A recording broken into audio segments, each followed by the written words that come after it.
too much noise today. I just need the road, the rain, and the hum of the engine.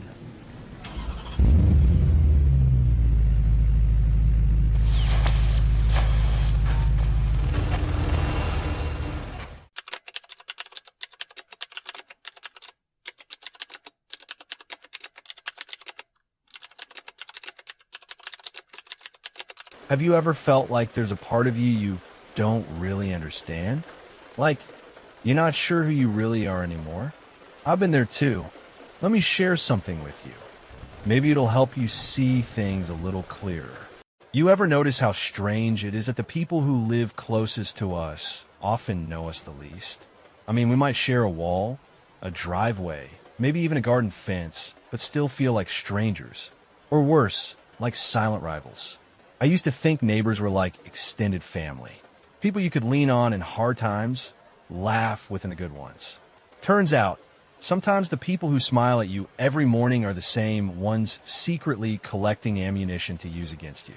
I remember when I first moved into this building. I was optimistic, maybe even a bit naive. I baked a pie for my upstairs neighbor, helped another one carry groceries. I'd wave to everyone, strike up little chats in the elevator. That kind of thing. I thought I was building community. But what I didn't realize back then was that being too open, too fast, is like handing someone a key to your private world without ever asking if they know how to respect your space.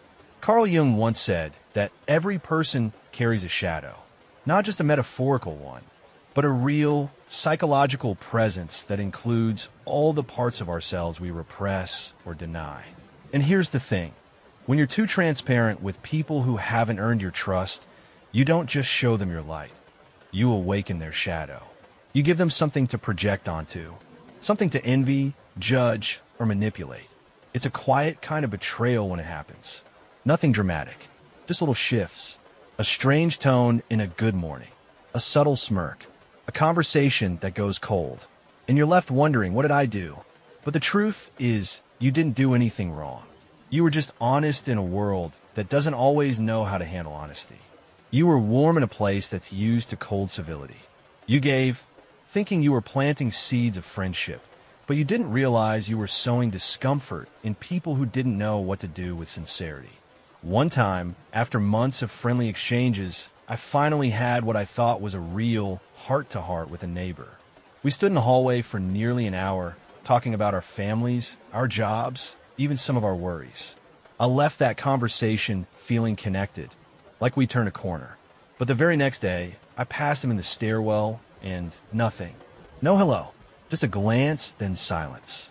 And the next week, I heard from someone else that he thought I talked too much. That stung.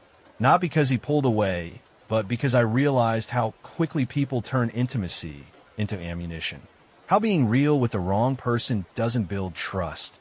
It builds discomfort. It made me look back on my childhood, on the way my grandmother used to whisper warnings like, "Don't air your dirty laundry," or "Not everyone who smiles at you is your friend." Back then, I thought she was just old-fashioned, maybe even paranoid. But now I understand she wasn't cynical. She was just experienced. Growing up in our post-Soviet world, you learn early that privacy isn't just a preference. It's a survival skill. There's a kind of unspoken code here. Keep your cards close, your voice down, and your personal life off the neighborhood radar. Not because people are inherently bad, but because they're still carrying wounds, old ones. Envy, insecurity, pride, all the quiet poisons that live just below the surface. And maybe that's the part that hurts the most. Knowing that your vulnerability might awaken someone else's resentment. That your joy might stir up their bitterness. That your progress might feel like a threat to someone who's stuck. But here's what I've learned, and it took some bruises to really get it. Just because you want connection doesn't mean you have to sacrifice your peace to get it. Not everyone deserves front row access to your life. Not everyone can handle your truth. And that's okay. You can still be kind, still smile, still wave. But you don't have to overshare to feel worthy of belonging. There's a strange kind of peace that comes when you stop performing. When you stop needing others to approve of your story. And instead, just live it, quietly, confidently, knowing that your life is sacred, even if nobody else fully sees it. Sometimes we mistake proximity for intimacy. We assume that because someone lives nearby, they somehow understand us, or worse, that they should. But true connection isn't built on distance or daily encounters. It's built on empathy, on respect, on mutual emotional safety. And if that's not there, if the shadow and someone else gets triggered by your light, you have every right to retreat. It's not rejection, it's self-protection. And sometimes it's the most loving thing you can do for yourself and for the kind of life you're trying to build. So if you've ever felt that strange shift with someone next door, if you've ever wondered why your openness led to silence, just know it wasn't about you being too much. It was about them not being ready. And you're still allowed to be whole, even if others can't hold the fullness of who you are. There's something incredibly human about wanting to share good news. It's like a spark inside that needs air, a little celebration that feels incomplete until someone else hears it. When I first started finding my footing financially, picking up freelance gigs, getting some traction online, I was proud. Not in a boastful way, just relieved. Like maybe all the long nights and quiet sacrifices were finally paying off. So when a neighbor asked how things were going, I didn't hesitate. I told him, just casually, mentioned that I've been doing some side work on the computer, picking up some freelance projects to help cover things. I even smiled when I said it, thinking maybe it would inspire him, or at least make for a friendly exchange. What I didn't expect was that a week later, he'd knock on my door asking for help. Not just advice or guidance, but actual work. He had a project, needed something done. Thought I could just take a look. I said yes, thinking it was a one-time thing. But it wasn't. It quickly turned into him assuming I'd do things for free, because we were neighbors, because I had the skills, because he thought he was entitled to my time now that he knew what I could do. When I finally brought up compensation, the whole tone changed. Suddenly, I wasn't helpful. I was greedy, selfish. He said things like, "I thought we were cool," or "It's just a small favor." And before I knew it, our entire relationship shifted. That light sense of camaraderie evaporated. He stopped saying hi. I caught him talking to others about me, making little comments, subtle digs. And I realized it wasn't the money. It was the discomfort. My success, even a modest, hard-earned one, made him feel something he didn't want to confront. Maybe envy, maybe inadequacy, maybe a deep resentment that I had something he didn't. That's when I started seeing the pattern. It wasn't just him. Every time I mentioned something positive, a new gig, a tech upgrade, a personal win, I could feel the room shift. The congratulations were thin, the interest performative, and sometimes the silence was louder than any words. It hit me that we don't live in a culture that easily celebrates others, especially not quietly, especially not in small communities where comparison is constant and boundaries are blurry. Carl Jung talked a lot about projection, how we unconsciously cast our own unmet desires or hidden resentments onto others. And that's exactly what was happening. My neighbor wasn't upset with me. He was confronting parts of himself that my growth stirred up. I became a mirror, one he didn't want to look into. But you know what? That's not my responsibility. And it's not yours either. We're not obligated to dim our light to make others feel comfortable. We're not required to shrink our progress just to protect someone else's ego. But we are allowed to choose discretion, not out of fear, but out of wisdom.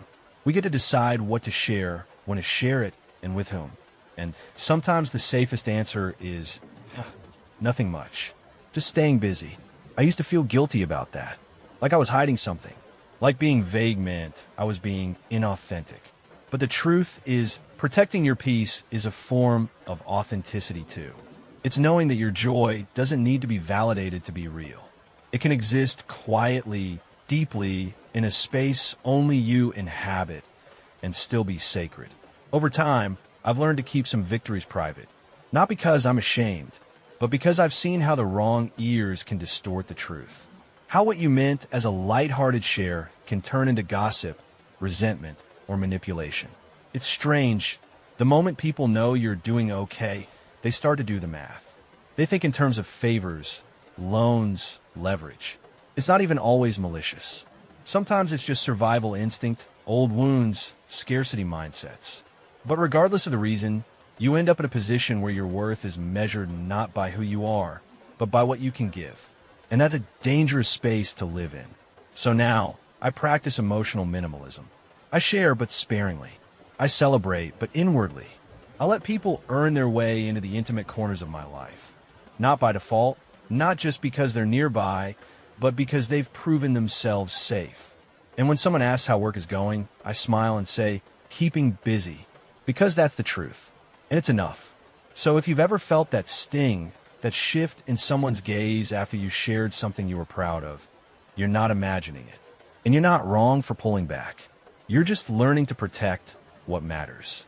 Your story is still yours. And you get to decide who gets to read the next chapter. There's a strange vulnerability that comes when you try to be honest about your past, especially the parts you're not proud of, the things you've worked hard to leave behind. You tell yourself that if you've grown, if you've changed, then maybe people will see that. Maybe they'll understand. Maybe they'll even respect you more for it. But it doesn't always work that way. There was a time I felt ready to open up, to be real about some of the things I'd done when I was younger. I wasn't a criminal mastermind or anything, but I had made bad decisions, gotten caught up with the wrong people, said and did things I regretted. I'd spent years rebuilding, not just my life, but the way I saw myself.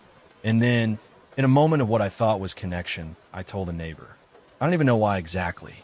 Maybe I was tired of pretending. Maybe I thought he'd get it. Maybe I was just craving some kind of raw, unfiltered truth between two adults who had both seen life in its darker shades. He nodded, said it was cool, that we all had a past. I felt relief. 2 weeks later, that same neighbor tried to use my story against me. Not in a loud, obvious way. It started with small hints. A comment about how I probably knew some tricks when we were talking about a break-in nearby. A joke about me being the tough guy in the building. Then one day, when I refused to help him with some home repairs, he leaned in and said, "Would be a shame if people knew about the stuff you used to get into." Just like that. A threat disguised as a smirk. I stared at him in disbelief. I could feel the blood leave my face. And in that moment, I realized something that hit harder than the betrayal. No matter how much you change, some people will never see past your history. They'll use it as leverage, as ammunition, as a way to control you. That night, I sat on my couch thinking about everything I'd worked for, the person I'd become, the peace I'd earned, and how one moment of trust, one attempt at honesty, nearly shattered it. Jung once wrote that our shadow contains not only the bad we hide from the world, but also the strength we haven't yet owned. And I thought about that. How maybe the real mistake wasn't telling my truth, but telling it to someone who wasn't strong enough to hold it. We live in a world where redemption is romantic in books, but inconvenient in real life. People love the idea of transformation, as long as it's tidy, as long as it doesn't make them uncomfortable. But real change is messy. It comes with scars, with shame, with stories we wish we didn't have to carry. And when you open up to the wrong person, they don't see your growth. They see an opportunity. But I'll say this, I didn't cave to the threat. I didn't apologize or explain. I looked him in the eye and told him, calmly, "If you're going to tell people about my past, go ahead. But make sure you include how far I've come." He never brought it up again, but we never spoke after that either. It's not easy living with the weight of your own shadow, especially when others try to use it to define you. But that's the thing about healing, it's not for them. It's for you. And you don't owe anyone your story. Not unless they've earned the right to hear it. Not unless they're capable of seeing you as a whole, not just a chapter. These days, I carry my past differently. I don't hide it, but I don't offer it up like a gift either. I protect it, like something sacred, because it is. It's proof that I've fought battles and walked out alive. So if you've ever shared something personal and had it thrown back at you, please know that doesn't make you weak. It makes you brave. And next time, you'll know better. You'll choose more wisely. And that doesn't mean you're closing off. It means you're evolving. And if someone ever tries to reduce you to your past, remind them, the past is a place you've been, not a place you live. There's a moment, a very specific kind of moment, when you realize your home doesn't feel entirely like yours anymore. When the air inside your own walls carries the faint echo of someone else's presence. Not a stranger, exactly, but not someone who belonged there either. That's what happened after I made what I thought was a harmless decision. I was heading out of town for a 10-day trip, just a break nothing extravagant. Some rest I'd earned after months of work. I told my neighbor, the one I trusted most, that I'd be gone and asked if his wife could water the plants a few times. I even gave him a spare key. We'd shared dinners before, watched each other's pets, borrowed tools. It felt normal, safe. I came back to a spotless apartment. At first glance, nothing was out of place. But there was this feeling like someone had moved through the space a little too freely. The cushions weren't quite how I'd left them. My favorite coffee mug was drying on the rack. And on our new bed, the one my wife and I had saved up for, there was a long, dark hair. That might sound small, even silly, but it hit me like a punch. Later that evening, I asked about it. And with this offhand casualness, my neighbor said, "Oh yeah, my brother and his girlfriend stayed a few nights. Just thought it'd be more comfortable than their place. Hope that's okay. No epalegi." No sense that anything was wrong. It wasn't just a line that had been crossed. It was like the entire concept of boundaries had evaporated. I didn't know how to respond. I didn't even have the words. My wife was furious. I felt betrayed, invaded, and, strangely, ashamed. Ashamed that I'd misjudged someone. Ashamed that I hadn't protected the space that meant the most to me. We didn't speak after that. Not really. There was a heated confrontation. Some yelling. Maybe even a shove. Then silence. And a crack in a neighborly facade that never healed. Jung said that when we ignore the darker aspects of people, when we project goodness onto others without discernment, we do so at our own peril. That truth hit home harder than ever that day. Because the danger wasn't in trusting someone. It was in assuming they saw the same sacredness in my space that I did. That moment changed how I move in the world. Not in a paranoid way, but in a quieter, more intentional way. I stopped announcing my comings and goings. Stopped giving away timelines or travel dates. I learned that sometimes even well-meaning people can't help but overstep when given the chance. And it's not always malicious. Sometimes it's just thoughtlessness, a lack of awareness, a belief that closeness equals entitlement. But that doesn't make the impact any smaller. What I took from that experience was this. My home is not just a place I sleep. It's where I heal, where I think, where I create and cry and recharge. It's where I come back to myself. And that space deserves respect. It deserves protection. And if someone doesn't understand that, if they see it as just another place they can access when convenient, then they've forfeited the right to be part of it. After that, I started being more vague when people asked about trips. Maybe going somewhere. Not sure yet. Still deciding. It felt strange at first, like I was hiding something. But I realized I wasn't hiding. I was preserving. There's a difference. I think sometimes we confuse openness with connection. We think that sharing details makes us closer to others. But real connection doesn't require a schedule. It doesn't ask for your itinerary. It asks for trust, respect, and boundaries. And if someone can't honor those, they don't deserve deeper access. I still believe in kindness. Still believe in community. But now I also believe in locks, both physical and emotional. I believe in the right to say no without guilt. And I believe that my peace, my inner sense of security, is worth more than someone else's comfort. So if you've ever felt guilty for holding back, for being vague, for not inviting others into every corner of your life, let me just say this. You don't owe anyone your transparency, especially if that transparency puts your safety or serenity at risk. Your space is sacred. Your silence is sacred. And protecting both is not selfish. It's wisdom born from experience.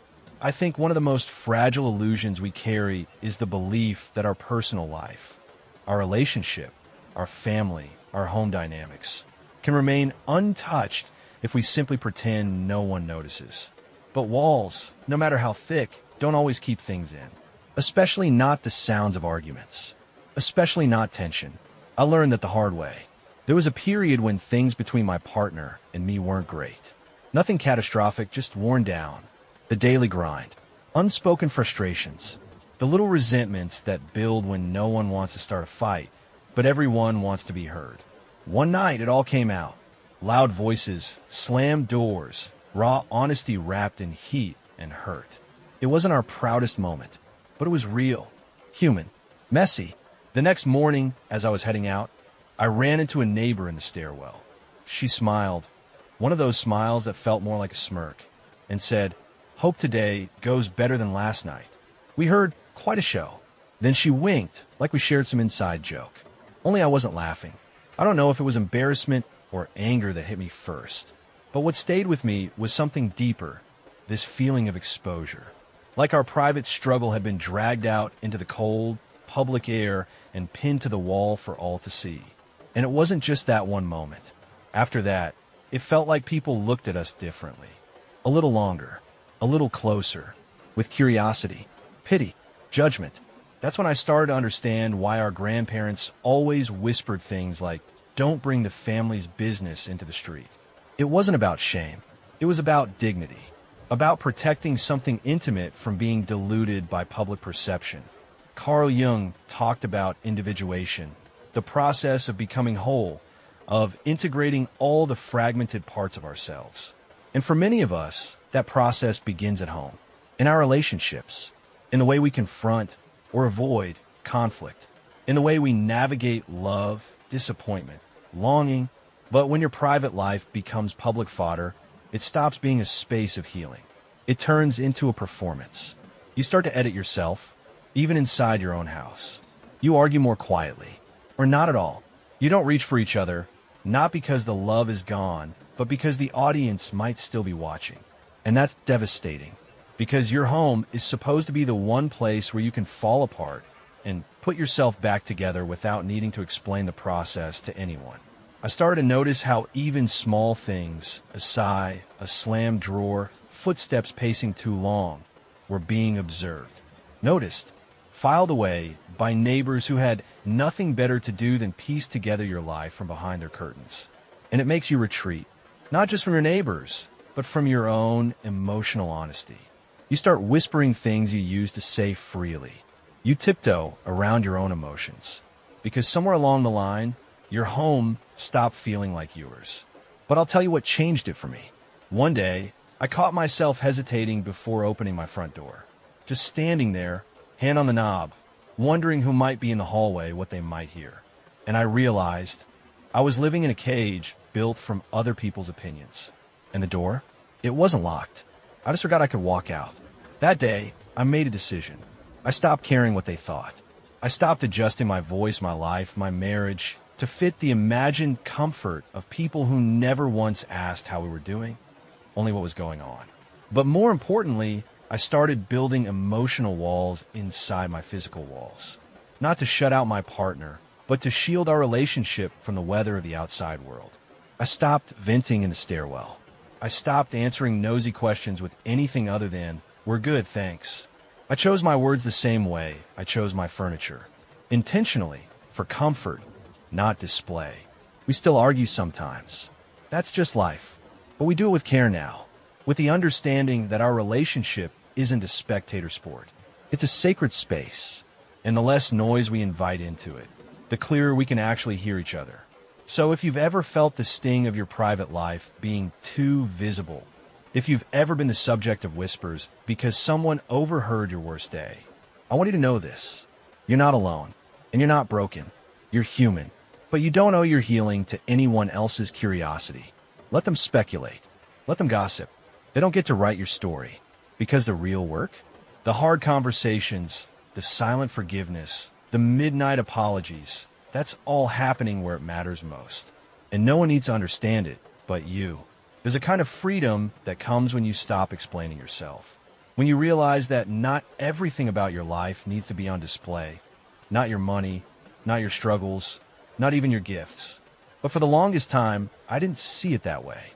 I used to think that being open about everything made me more relatable, more real. If someone asked how much I made, I'd answer. If they wanted to know how I managed my budget or where I kept my savings, I'd tell them. If they complimented something I owned, I'd tell them exactly where I got it and how much it cost. I thought I was being generous, helpful, honest. But there's a thin line between openness and exposure. And I crossed it more times than I can count. It always started the same way, a casual conversation, a neighbor making small talk, maybe admiring my new TV or asking how I managed to afford a certain appliance. And without hesitation, I'd share the full story, maybe even a little too proudly. And slowly, almost imperceptibly, things would change. There'd be a shift in the way they looked at me, in the way they spoke. They'd come around more often, ask for help with small things, then bigger things, then money. And when I started setting boundaries, the warmth vanished. It wasn't even that I refused to help. It was that I stopped saying yes to everything. And suddenly, I wasn't generous anymore. I was difficult, stingy. Someone even said, "If you've got it so good, what's the harm in helping out?" That line hit me hard because it carried an implication I couldn't ignore, that what I'd earned wasn't really mine, that I owed it to the people around me simply for having it. It took me a while to understand what was really happening. It wasn't about money. It was about perception. Once people had a number, an idea of your income, your possessions, your skill set, they began to assign value to you based on what you could give them. Not who you were, but what you had. And that realization broke something in me. Because I never want to be measured that way. Not by neighbors. Not by anyone. Jung wrote about how people unconsciously turn others into objects, projections of their own inner voids. You're not you anymore. You're a symbol of wealth, of luck, of opportunity, of something they think they deserve but don't have. And the moment you stop playing along, the resentment surfaces. It's subtle at first. Side comments, cold shoulders, but eventually it grows. Because people don't always want to see you, they want to use you. And if they can't, they'll discard you. That sounds harsh, I know, but I've lived it. I've seen how one honest answer about a raise turned into a rumor about me being rich. How one act of generosity became a never-ending expectation. How one yes locked me into a cycle of obligation I didn't know how to exit without damaging relationships. And here's the truth no one tells you. Protecting your peace sometimes will damage relationships. But that doesn't mean it's wrong. Now, when someone asks about my income, I smile and say enough to get by. When they ask about savings, I say, oh, here and there. When they compliment something expensive, I shrug. Got lucky with a discount. I don't owe them the full picture. And neither do you. Your life isn't a community bulletin board. Your talents aren't public utilities. Your success isn't a neighborhood resource. You get to decide what's shared and what's sacred. And listen, it's okay to help, to give, to show up, but do it on your terms, when it feels right, when your soul is aligned with the offering. Not because someone expects it, not because silence feels awkward, not because you're afraid they'll stop liking you if you say no. Because if liking you is contingent on access to what you have, that was never real connection anyway. So if you've ever felt that discomfort, that sense that someone's kindness was laced with expectation, trust it. That's your intuition protecting you. That's your soul saying, be careful with this one. And you be wise to listen. The greatest freedom I've found, it's not in having more. It's in needing less from others, in giving less away carelessly, in choosing carefully who I let close. I still believe in generosity, but now I pair it with discernment. Because some things are better kept to yourself, not out of secrecy, but out of self-respect. Sometimes I look back and wonder, how much of my life did I give away simply because I didn't know how to say no? We spend so much of our time trying to fit into spaces where we're not even meant to belong. We go out of our way to explain ourselves to people who don't understand us. We share our deepest parts, thinking it will bring us closer, make us loved, make us accepted. But there's a dangerous kind of vulnerability in that. When you open up too much, too quickly, without discernment, you invite people into your life who may not have the capacity to hold your truth. And that can lead to a kind of emotional depletion you won't notice until it's too late. I've been there. I've been the one who overshared, the one who gave too much of myself, too easily, without realizing that it wasn't generosity. It was self-sacrifice. I wanted to be liked. I want to be accepted. So I made myself small so others could feel bigger. I kept offering pieces of myself to people who only saw me as a resource, not as a person. And it hurt, because I gave the parts of me that were sacred, the ones I should have protected, the ones that, once given away, couldn't be returned. But there's a quiet power in learning how to protect your peace. I don't mean living behind walls or becoming cold. I'm not talking about shutting people out. I'm talking about knowing your worth, understanding your boundaries, and deciding with intention what to share and when to share it. And sometimes that means saying no to people who don't get it. Sometimes it means letting them wonder. It means letting them fill in the blanks, even if it makes them uncomfortable. I've learned that not everyone gets to know everything about me, and that's okay. It's not about hiding. It's about choosing who gets the privilege of seeing the real, unfiltered parts of who you are. Not everyone is capable of handling that. There's something profoundly liberating about keeping some things to yourself, about learning that your worth is not determined by what you can give away, but by what you decide to keep for yourself, what you keep sacred. In a world that constantly demands more honesty, more openness, more transparency, the most powerful act of rebellion is to claim your own space. To say, this part of me is not for you. And if they don't understand, that's not your problem. There's freedom in restraint.